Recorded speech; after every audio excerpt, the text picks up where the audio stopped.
మనకి దుర్గా సప్తశతి అని ఒకటి ఉంది. చండీ యాగం చేసినప్పుడు ఆ దుర్గా సప్తశతియే చదువుతారు, 700 శ్లోకాలు. ఈ 700 శ్లోకాలు చదవడం ఎంత గొప్ప విషయమో, మీరు ప్రతిరోజు అమ్మవారి దగ్గరికి వెళ్ళి ఈ శ్లోకాలు చెప్పుకోవడం కూడా అంత అవసరం.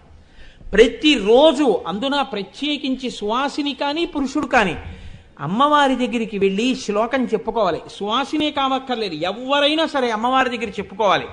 ఇది దుర్గా సప్తశతి యందు క్షమాప్రార్థన అంటారు. ఎందుకంటే అమ్మవారు మనకి శక్తినిస్తుంది. అమ్మ ఎక్కడా మాట వినపడకూడదు, ఎక్కడ మాట వినపడకూడదు తల్లి. నేను మిమ్మల్ని ఎంత గౌరవంగా అందించాలని ప్రయత్నం చేశానో అంత గౌరవానికి మీరు కట్టుబడవలసి ఉంటుంది.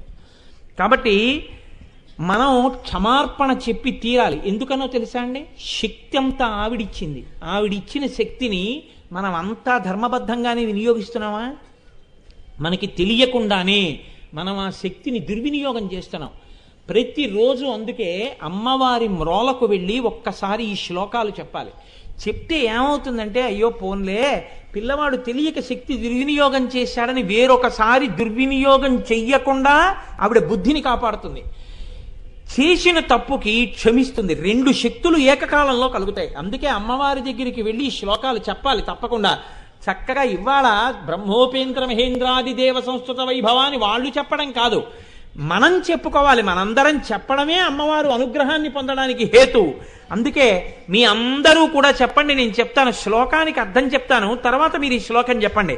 అపరాధ సహస్రాణి క్రియంతే అహర్నిశం మయా దాసోయమితి మాం మత్వా క్షమస్వ పరమేశ్వరీ.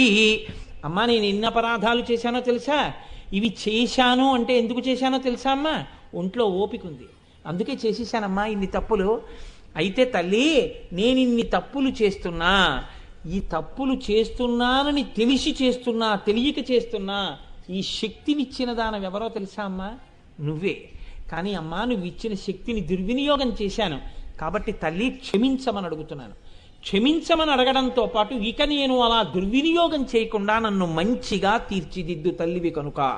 కాబట్టి ఇప్పుడు చెప్పండి. అపరాధ సహస్రాణి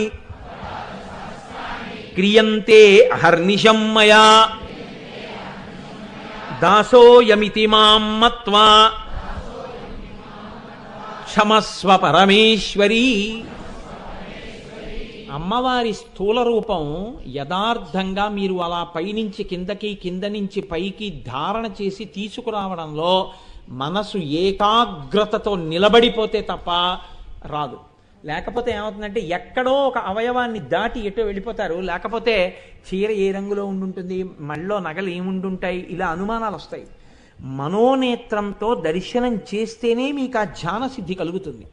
కాబట్టి మనం ఏమని అడగాలి అంటే, అమ్మా నా అంత నేనుగా ఇలా చూస్తానంటే కుదరదు కదా, అలా కళ్ళు మూసుకుంటే చూడగలిగిన శక్తిని నువ్వే ఇయ్యి.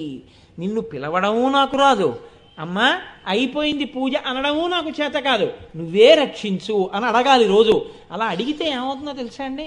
అమ్మవారు మహాప్రీతి చెందుతుందండి. ప్రతి ఇల్లు బాగుపడుతుంది. ప్రతి ఇల్లు బాగుపడితే రాష్ట్రం అంతా బాగుపడుతుంది. అందరూ బాగుపడితే లోకమంతా బాగుంటుంది. లోకమంతా బాగుండడానికి ఇది తప్ప సాధనం ఇంకొకటి లేదు. అందుకే దుర్గా సప్తశతిలో చెప్తారు ఈ విషయాలు. కాబట్టి ఆవాహనం నజానామి నజానామి విసర్జనం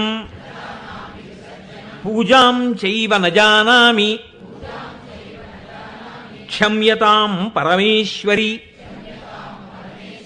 మంత్రహీనం క్రియాహీనం భక్తిహీనం సురేశ్వరి యత్ పూజితం మయా దేవి పరిపూర్ణం తదస్తు మే. నేనేం చేశాను అన్నదాని వల్ల కాదమ్మా, నీ యొక్క ప్రేమ చేత నేను చేసినది పరిపూర్ణమయ్యేటట్టుగా అనుగ్రహించు అని అడగాలి.